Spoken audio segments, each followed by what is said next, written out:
Oke, assalamualaikum warahmatullahi wabarakatuh. Ketemu lagi teman-teman dari JM Biker Shop. Kali ini saya kedatangan tamu dari ABR, dari brother kita, brother Ewes.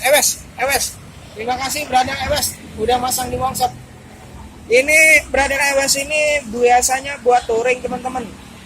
Jadi butuh klakson yang kenceng, suaranya lumayan sangar dan nggak bikin aki tekor. Jadi akinya kecil tapi suaranya kenceng teman-teman. Nih klakson Denso waterproof. Klaksonnya seperti ini. Ya. Jadi ini kalau disetim waterproof teman-teman. Oke, kita tes ya.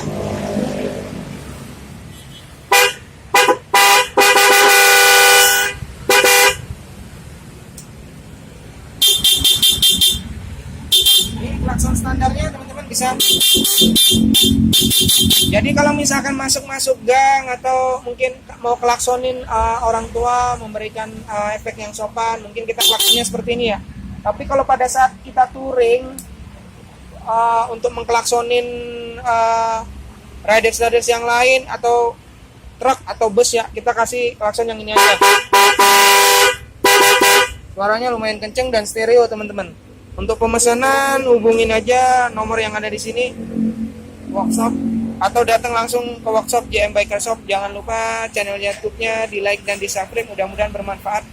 Hati-hati di jalan buat Bro Ewes, semoga selamat sampai tujuan dan jangan lupa berdoa sebelum berangkat, semoga selamat sampai tujuan. Wassalamualaikum warahmatullahi wabarakatuh.